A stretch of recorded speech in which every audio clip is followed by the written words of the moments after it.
In today's video, me and Johnny's Journey are going to discuss the pros and cons of building or buying your van, and then we're going to give you a tour of both our rigs.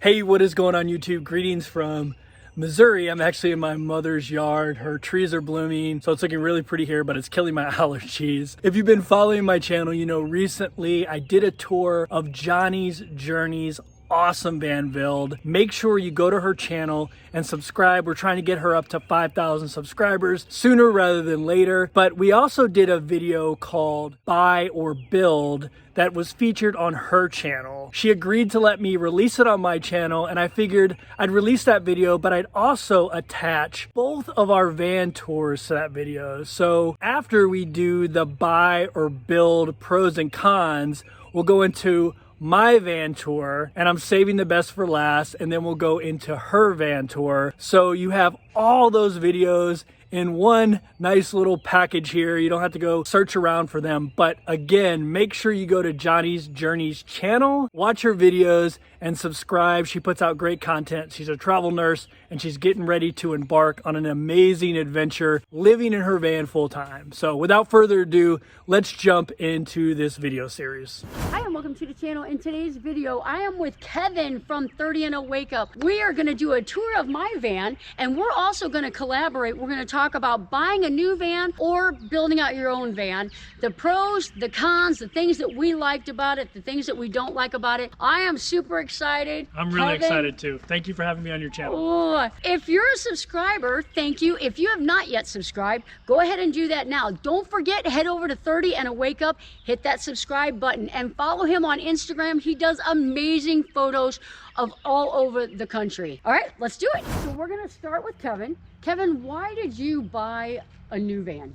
So I do not have a builder's gene in my body, so I was a little bit worried about trying to build out my own van. Like I follow a lot of channels where people build out their vans, like Humble Road, like your channel, and I was just like, I can't do that. Like, I'm gonna electrocute myself.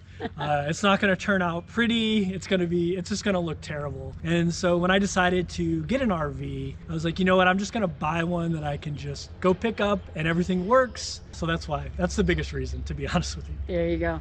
And I wanted that. I love building things. I love seeing things progress into the home. I watched so many videos just like you did, and loved all the different things that you could do. And I wanted to create the perfect home while I'm on the road. So I was 100% in on building out. Yeah, definitely. I get that for sure, though, especially after being inside of your van. I get that for sure.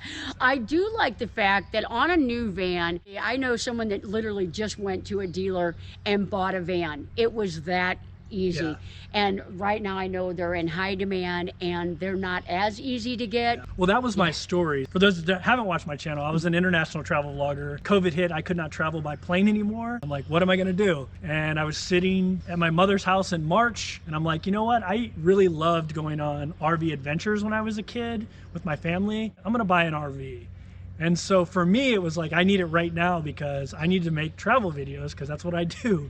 And so that's what I did. At that time, the mad rush to RVs hadn't started yet. It was the very beginning of COVID. No one knew what was gonna happen. So I was able to just go to a dealership, put down my down payment, and walk out with a van the same day. So. And that's one, I think we both agreed that that's probably the #1 benefit of buying an already built van.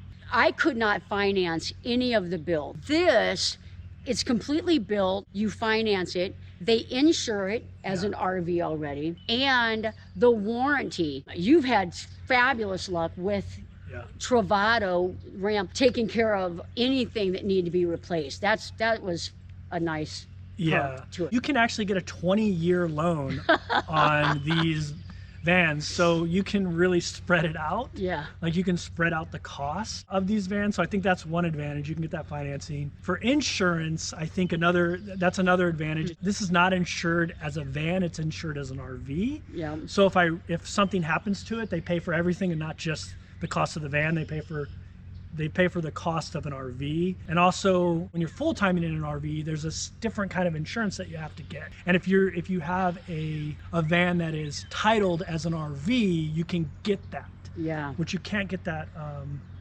without that. So that's another, I mean, that's another thing to think about when you're doing this kind of thing that people don't really think about. Right. But this one costs so much more than this one. Let's talk about that. Even though I would say even though I would say this one's probably better quality than mine, the interior build, this one costs way more. So when you're thinking about the cost of insurance and all that kind of stuff, yeah, like also you have to take into account that you're going to pay way more for this than you are for this. And this one's probably going to be better and more suited to your needs than mine is. Yeah.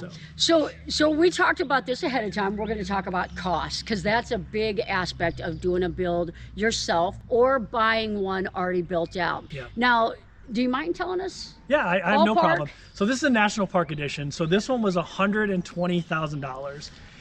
The sticker price was $159,000. Obviously, when you go to get a new RV, you're always going to pay about 30% less.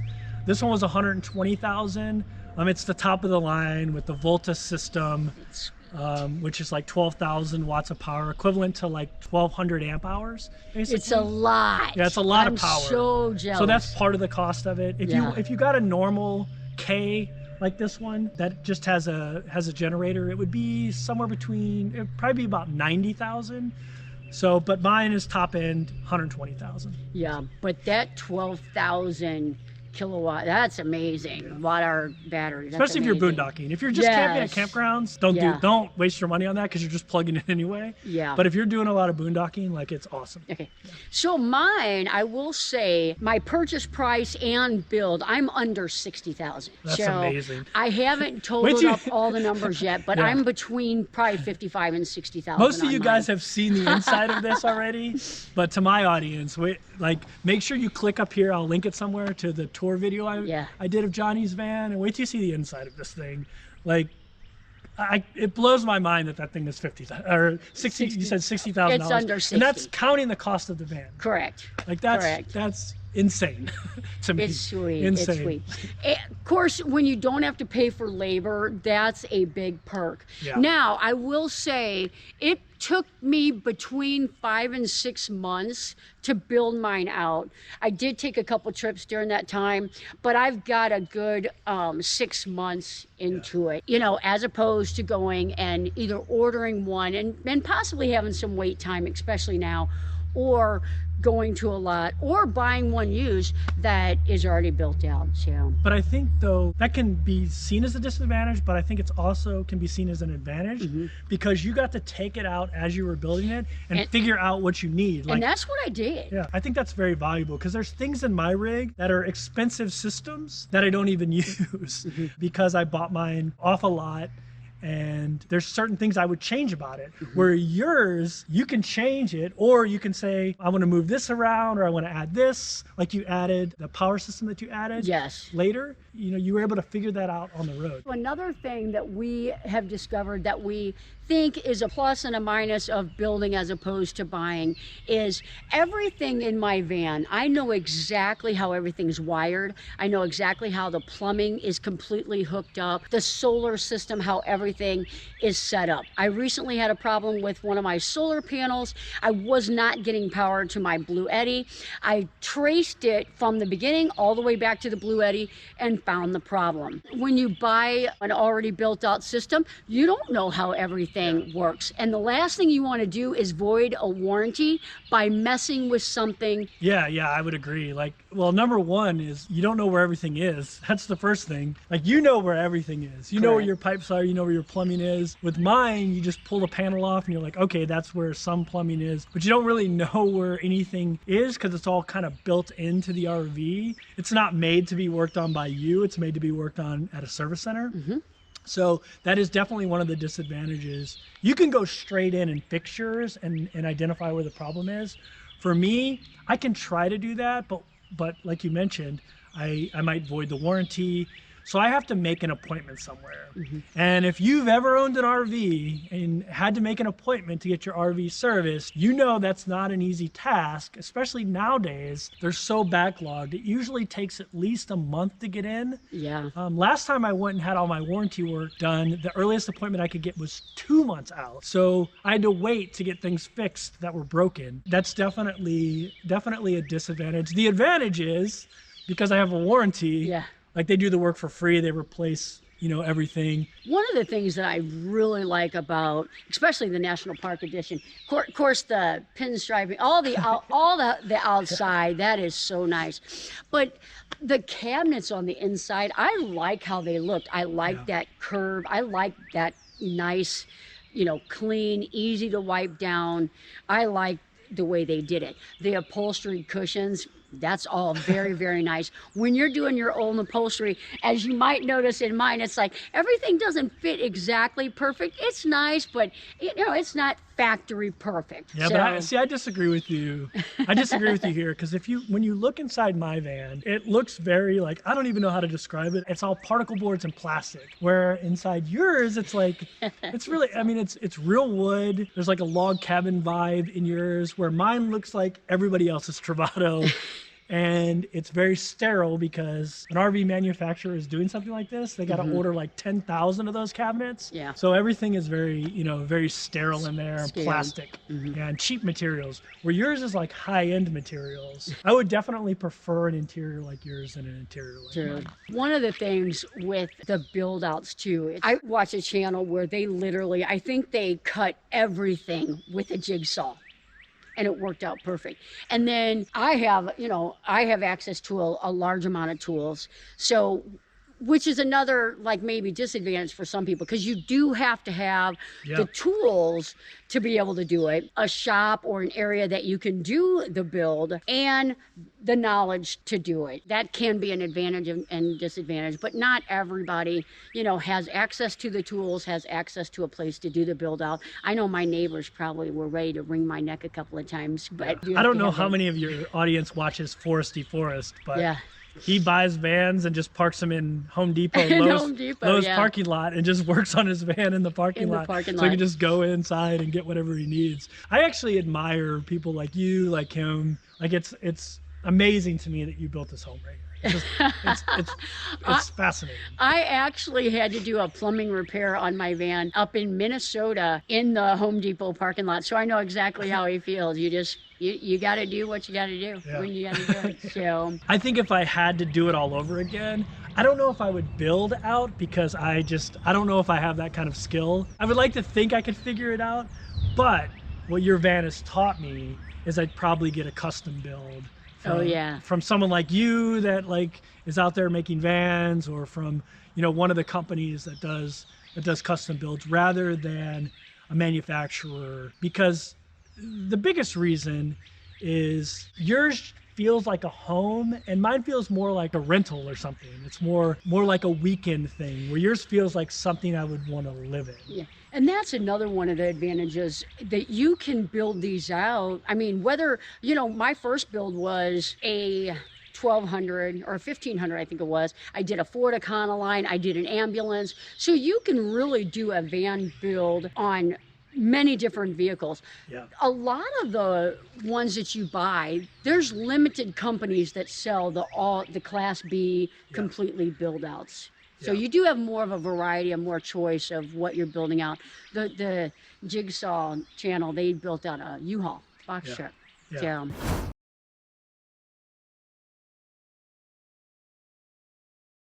Okay, so like I mentioned, this is a 2020 Winnebago Travato.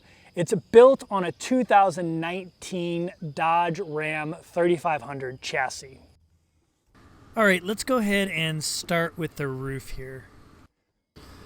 Okay, so we have this huge solar panel here, and we have another one on the other side of the roof for a total of 250 watts on the roof. I also have a portable Zamp solar panel that adds 140 watts. So just under 400 total. Next we have the WeBoost antenna. It helps me pick up cell phone signals that are far away. And then we have this vent and another vent up here. One's for the black tank and one's for the gray tank. Over here in the middle is my awesome Coleman Mach 10 air conditioner that I'll talk about a little later. So this is a nice little touch that Winnebago added. There's actually a hole in the roof here, and this little plastic box was put over it. So if I decide to add anything, all I have to do is poke a hole in this plastic. And last, we have the smaller solar panel I mentioned, as well as 2 antennas, one for the TV and one for satellite radio, and then finally my Max air fan. All right, now let's check out all the features on the outside of the coach. Okay, so we're gonna start with the driver's side. So there's this cool graphics package on the National Park Edition. It doesn't do anything for performance, but it kind of looks pretty cool. These are supposed to represent birds. Next, there's a 13-gallon Blackwater tank on this rig, so kind of small, so I gotta be careful how often I use the toilet, and then if I'm in a wooded area like this, I'm gonna use it outside. But when I go to clean out my black tank, here is the Blackwater tank flush, and down here is the Blackwater tank pipe. And on the side here are the Blackwater and gray water release valves. If you didn't watch my video about the first 48 hours in this rig, there's a real funny scene where I'm trying to dump the black tank for the first time. So you should go check that out. I'll link that up here somewhere. Okay, down here we got the alloy rims and the BF Goodwrench all-terrain TA KO2 tires. These don't normally come on the Travato, but the National Park Edition came standard with them. These are the same tires that are on the Winnebago Revel if you're familiar with the Revel. All right, so over here we got the Truma Combi vent. The Truma Combi is how I heat the coach and how I heat water. You can use gas or electric to heat the coach or heat the water, or you can use a combination of both. So it's really cool to have that flexibility. So right over here is my tank fill to fill up my freshwater tank, and here's my city fill when I'm at a RV park where I can just hook a line directly in. The gray water tank is also 13 gallons. So I mentioned earlier that I can heat my coach and water with propane. This is where you fill that up at. If I want to plug my coach into 30 amp power, this is where I would do it. This is actually really cool because when you're plugged in, a little blue light comes on letting you know you're plugged in. So that's pretty neat. And this right here is a little cable in, so if they have cable TV at a campground, I could plug it in there, I guess, and watch cable. I forgot to mention this guy right here. This is where you can store the factory Stinky Slinky. So for those that don't know, it's what you use to dump your black tank. I've never used it before, that's why I'm touching it without gloves. I bought an aftermarket one that was a little bit more robust, although I hear this one works fine, so maybe I shouldn't have done that. On the driver's side, there's this little step here. On the other side of the coach, I'll show you there's a big long step. So there really isn't a whole lot to show in the front of the coach. It's just your standard Ram ProMaster 3500. The only thing that's really cool are these mirrors. There are 2 mirrors and you can adjust them all from inside, and you can fold the mirrors in as well if you're in like a tight parking spot. Okay, now we're moving on to probably my favorite part of the van. As you saw earlier, there's a ladder on the back. That's not a must-have, but it's pretty cool to have. And what makes this ladder really cool is you can detach it and put it on almost any part of the van so you can get up to that part of the roof. If you need to take something down, if you need to get up there and clean the solar panels, whatever it is, it's just kind of really cool thing to have. This right here is another cool feature. It's a bike rack. It holds 2 bikes. I don't have a bike yet, but I'm gonna get one soon for sure, because I definitely want to go mountain bike riding when I head to the mountains pretty soon. Okay, so we have a couple cool things down here in the back. We have a tow hitch, so I can tow around 5,000 pounds or hold about 250 pounds. I mentioned propane earlier. There's a propane valve back here, so I can hook up an outdoor grill and grill using propane on the back of my rig, so that's pretty cool. All right, so let's go ahead and open this thing up.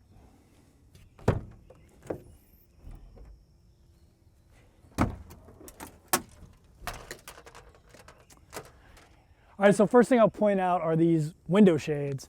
They're magnetic, and I usually keep them on when I'm in here because, as you can see, my bathroom is in here.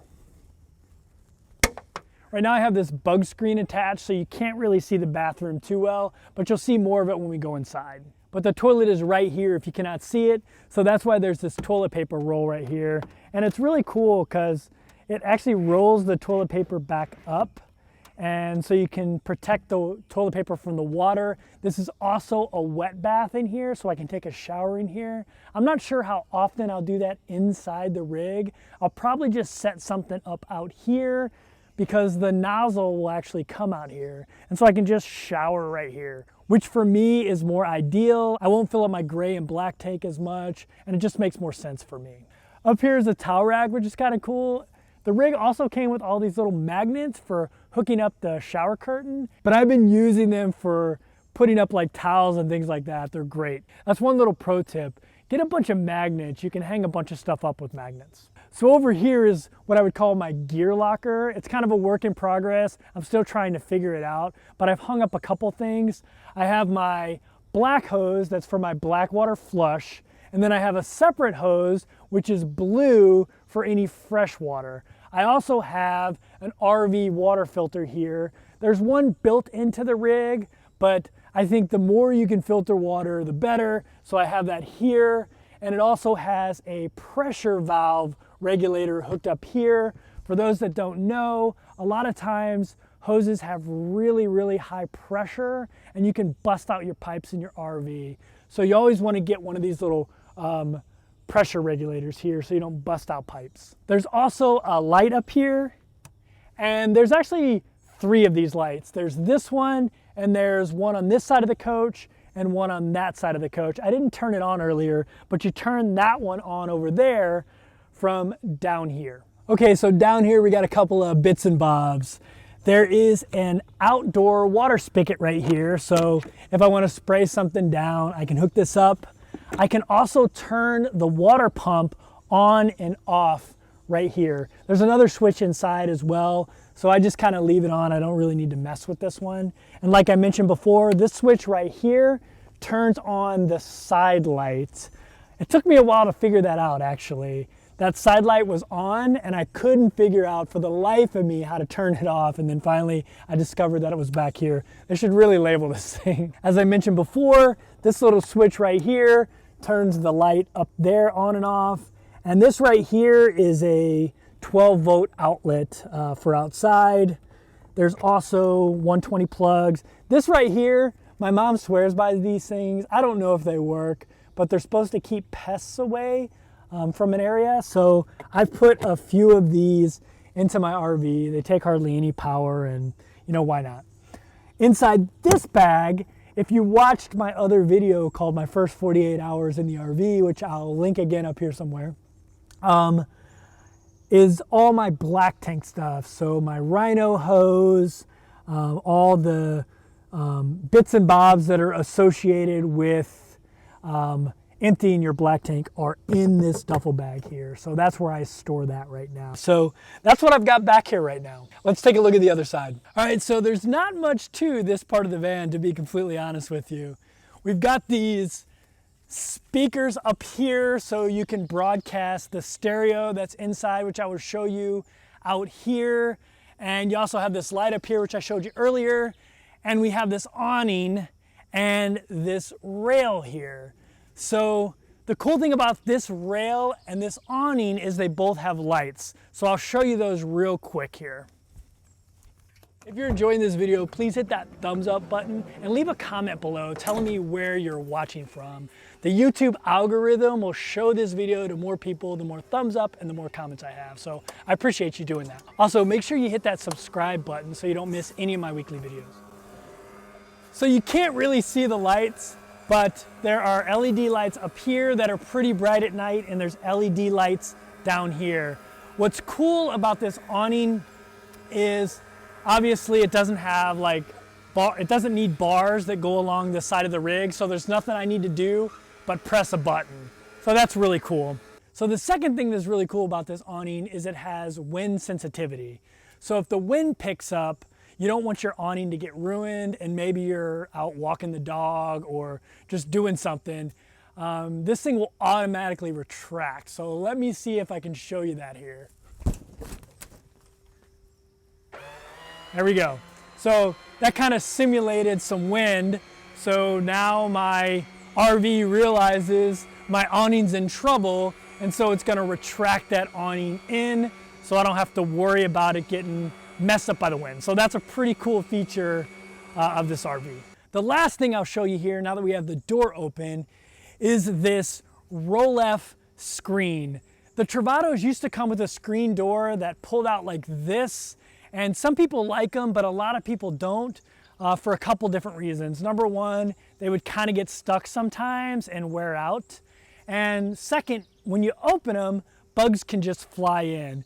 So this roll-F screen is a little bit more functional when it comes to keeping bugs out. And what I mean by that is you don't have to unzip anything and zip it back up. It's all magnetic and it just flops back into place and stays shut and keeps the bugs out. Obviously when you first open it, bugs can get in, but it's not like the screens where you push them and you just leave it wide open while you get in and while you're shutting it. It's pretty quick. You can also roll it up if you want it out of the way.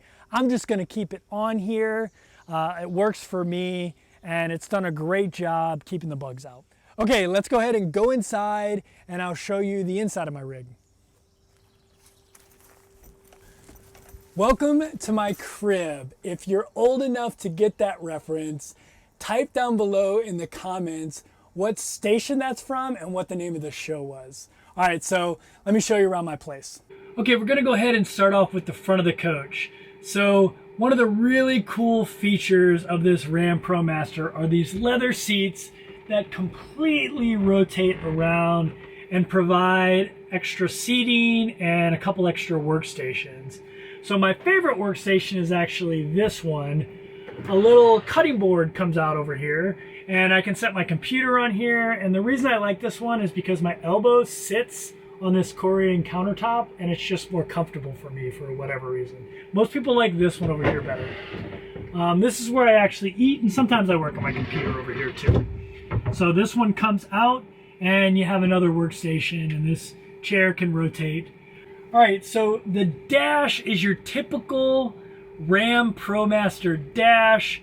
One of the cool things about this unit is it came with a 1-year subscription to Sirius XM. I didn't think I was going to be a fan, to be honest with you. I was like, I got my Spotify, I love it, but I've really enjoyed Sirius XM. The radio stations on Sirius XM are great, so I'm not sure if I'm going to be able to give this up after my 1-year free membership. Above my head here is also some storage. This is where I keep my solar panel, my 30 amp hookup, and a bunch of other odds and ends. Okay, so the last really cool thing about the front of the coach is this privacy screen that's already installed.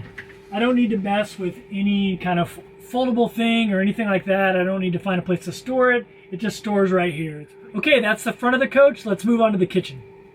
Okay, so one of the coolest parts of the coach for me is this kitchen. For those who've been watching my channel, you know I don't cook much, but I plan on learning to cook now that I have this kind of cool little kitchen. So it comes with just about everything any other kitchen would come with. There's a sink and a faucet that works. This is a dish drying tray that hangs on here, so that's a pretty cool design. Then I have a little propane operated stove here that's pretty cool. I have my Keurig. I'm a huge coffee drinker, so I definitely have to have that. And then there is a refrigerator down here that's much, much deeper than you think and holds a lot more than probably I'm gonna need. And last is this microwave that is also a convection oven. So it serves two purposes. I can microwave stuff in it and I can bake stuff in it. So that's pretty cool. Okay, let's move on to the bedroom. Okay, so let's start up top first.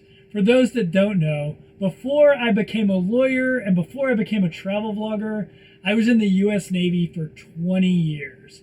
And so I really like these cabinets. They remind me of sailboat cabinets. They have this little button that keeps them locked in place when you're moving, but you can keep them unlocked when you're not moving. For those that haven't been watching me for a while, I'm a minimalist traveler. I spent the entire year last year traveling around the world with just one carry-on backpack. And I've kind of replicated that and carried it into the rig. So right now I'm only storing clothes in 2 spots. In this little overhead bin and in the closet back here in the bathroom that I'll show you in a moment. The rest of this overhead space is used for storing cleaning gear, food, kitchen items, and all my electronics I need to be a travel vlogger. So that's the overhead storage here. Over here we have a Jensen stereo. I have a Wii Boost so I can pick up cell phone signal. And I also have a little 200-watt inverter in here so I can plug my TV up to it. Originally, my TV was plugged into the regular inverter. There were only 3 things I needed the inverter to run: my air conditioner, my microwave, and my TV. So I just bought this little inverter so I don't need to turn the inverter on to run my TV. So all I power with my big inverter is my air conditioner, my microwave, and my 110 outlets. So up here is the AC unit. It's a Coleman Mach 10, I think. It's the newest AC unit. It's all digital. You can actually control it from your phone, and it's really quiet. It's actually running right now. I'm trying to cool it down here a little bit. It's like 90 degrees in Missouri today. Okay, now let's talk about where I sleep. Those that know me know I love studios. I prefer a studio over a 1 or 2 bedroom. It's just what I like. I like everything in one room. So that's why I went with this floor plan. There are actually 2 floor plans for the Winnebago Travato. There's the G, which is more compartmentalized, and then there's the K, which to me is more like a loft studio type environment. That's what I wanted. I wanted the panoramic views, and I wanted everything in one space. So this floor plan really works for me. There are 2 beds in this coach. I actually took the smaller bed. When I first started researching this coach, I thought I was going to take this bigger bed. I didn't think I'd fit on this bed, but I'm 5'11". I sleep flat on my back, completely stretched out, and this bed is a perfect size for me. I don't hit the cabinets or anything like that, and I just preferred sleeping on this side for whatever reason. Throughout the coach, there are these USB ports everywhere, which is pretty awesome. I showed you the night lights earlier. They're above each one of these beds. Kind of a cool little touch. And these are the anything keepers. You can just throw stuff into these. I added a couple magnets to them to make them stick better, and they're working great for me now. Originally, they were a little bit shaky. Okay, let's check out the other bed. All right, so this is the longer bed, and this is kind of like the entertainment area. Got the TV right here. It turns in almost every direction, so I can watch it from almost anywhere. If you know what show this is, comment down below. It's an old school show, one of my favorite. I carry the DVDs with me, so when I don't have connectivity, I have something to watch. I got the 2-bed model, so when friends and family visit, I have somewhere for them to stay. So I think this is going to be a really cool option. Over here are all the controls to all the electronics in the coach. I have an inverter here. I have a one place where I can look at my water pump, my tank levels, my battery levels. I have a power control system where I can see what service I'm using, whether it's 30 amp, 15 amp, 20 amp. I can also see if everything is powered, so that's pretty cool. These turn the lights on and off. And this is my Truma Combi, which is pretty awesome. I can control my heat in the coach, heating my water, whether I use gas or electric to do that, so it's pretty cool. This is an LP valve on and off switch. There are 2 of these. There's one outside, and this one is a holding tank heater. So when I'm in really cold weather, I just turn this on, and it'll keep my tanks from freezing. Lastly are these windows. I went with the awning style window. A lot of people don't like them because they're acrylic and you can scratch them, but I'm pretty careful. Let me move that TV out of the way a little bit so you can see better. And the cool thing about them is they open like this. So when it's raining, you can open them all the way up, and you're not going to get any rain in your coach, but you can still get airflow. You may be asking, what about bugs? There's this bug screen here that comes down. All the windows have this. And then you have this screen, the total blackout screen that comes up. So this is really cool. It's called a cassette. So, and then you just close it up. It also has this little feature where you can open it just a little bit, so then you can still get airflow, but your windows are locked. All right, let's move into the bathroom. Okay, so last we have the bathroom here behind these 2 magnetic doors, which are pretty cool. And when you walk in here, it's like a little shower compartment. So this area is a shower. It has a toilet. It has a drop-down sink. It has a faucet. It has a shower head for the shower. It has a shower curtain that you hook up in here. And when you shut the doors, you're in here and the water's only going to go in here. You have a shower pan down here with a little bamboo thing you stand on.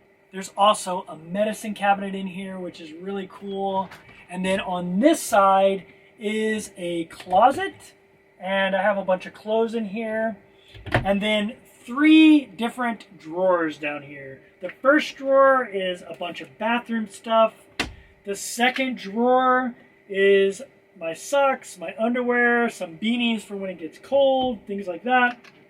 And the third drawer is a utility drawer where I keep things like tools.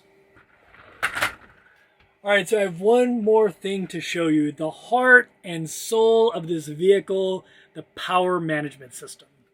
So right over here is what makes this coach work.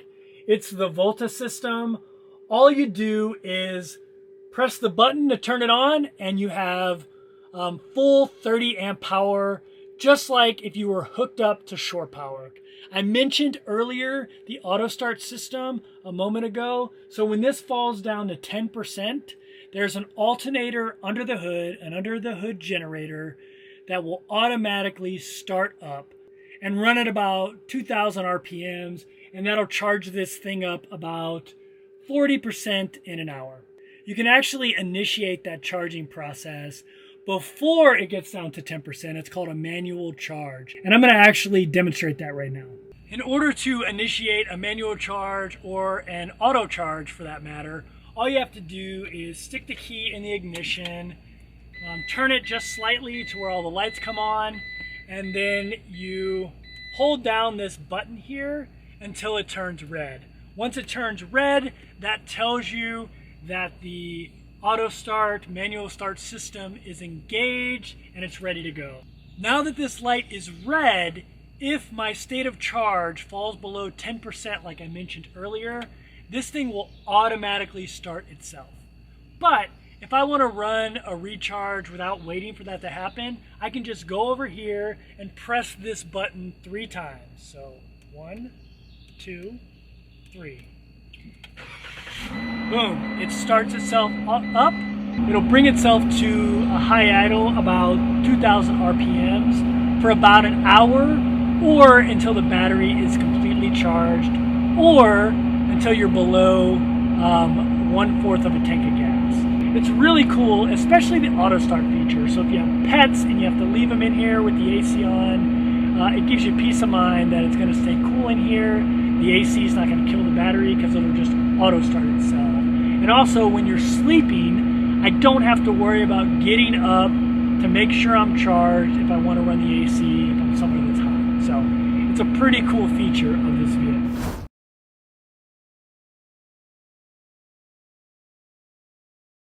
I'm Jonnie from Jonnie's Journey. This is my Ram ProMaster that I built out for travel nursing. I start my first assignment next week and decided that I was going to do it from home on wheels. So I built it out myself and I'm super excited to give you guys a tour. Okay, so let's start with the outside. On top, I've got 600 watts of solar. I have 2 200-watt panels and 2 100-watt panels. I've got a small deck area that's 48 inches by 59 inches. And then I have the Max Air fan and the WeBoost cell booster. Okay, so let's work our way inside the van. In front, I put swivel brackets on both the passenger seat and the driver's seat. And then I have the Lagoon swivel table, so that gives us a nice area to sit at while we're eating or while we're video editing. Above the Lagoon table, I have my attic. I didn't want that to have the open look, so I put a nice door on that comes down, and up there I keep my window shades, my first aid kit, stuff that I really don't get access to a lot, but has a closed-in, nice finished look. In my ProMaster, I have an area above the windshield that kind of is my catch-all for my stuff that I want access to while I'm driving. Also in the front, I do have to keep my shoes there. I've got a little basket that I need hiking shoes and I need work shoes. So that just goes up front between the 2 seats as well. And then right next to the driver's seat, I actually have an ottoman so that when I'm in the driver's seat, I can elevate my feet after a long day, do my computer editing, and that ottoman turns into my shower. I did not want a shower that took up a humongous amount of space in the van. I wanted more usable seating, the ottoman. So my shower turns into a shower when I need it, and when I don't need it, I put it away and I've got more seating area. Also opens up that area really, really well. And then next is the kitchen area, and I have a butcher block top, and I wanted a deeper sink. So I do have a bar sink in there. It's nice and deep, and wanted a faucet that I could also use outside to rinse off my feet after a hike. So my sink does spin around, and I can also use it on the outside as well as the inside. I didn't want to run plumbing to the shower area. So underneath here, I have a 6-foot spray nozzle. It's a shower nozzle, and that reaches plenty over to the shower. And then underneath the sink, I have my catch-all for all my cleaning products, my trash can, and I also actually have a 1-gallon water container under there as well. And then next to the sink area, I have my utensils, my spices, my towels, and then I wanted an area in the van to hang up a couple of tops for my scrub tops. I did not want to fold them. I wanted that nice non-wrinkled appearance while I'm at work. So I've got an area next to the refrigerator that I can have 3 or 4 hang-up shirts or a rain jacket if I want to. Also on the counter, I do have enough space for my induction cooktop, my coffee pot, and then just a little cute area for my coffee cups and my hand sanitizers and soap products. All right, so then across from the sink is the dresser area. And I probably have a larger dresser area than most van builds, but I knew that I was going to be full-time on the road, and I wanted to take multiple season clothing with me. So the drawers are very deep, and there are 4 of them. I've got 2 full drawers for clothing. They also have slides on them so that at the end of the day I can empty my pockets and everything goes there. It's my junk drawers. 2 clothing drawers, a pantry drawer, and a full electronics drawer in the dresser.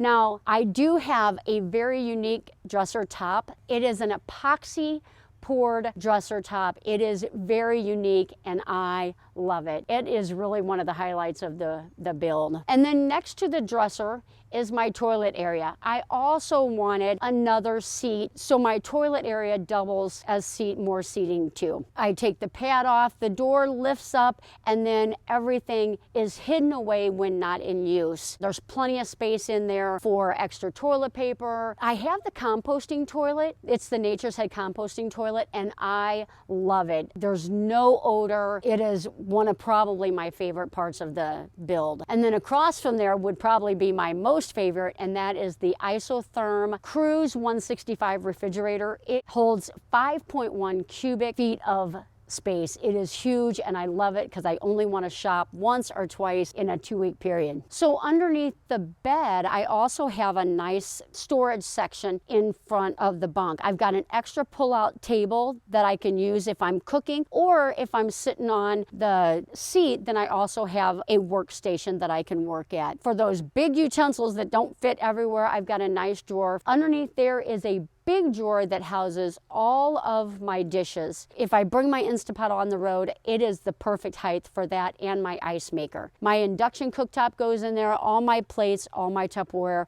It is perfect. And then underneath that, I have the pull-out step, which is how you have to get up on top of the bunk. So it's a pull-out step, but it seconds as more pantry space. I put all my dry products in there and my canned goods because they're so heavy. And then underneath the refrigerator, I also utilize that space. When I've got my puppy with me, she is litter trained, and that's where the litter box goes. But when she's not with me, I have a basket underneath there, and that's where all my toiletry items go. And then the bed.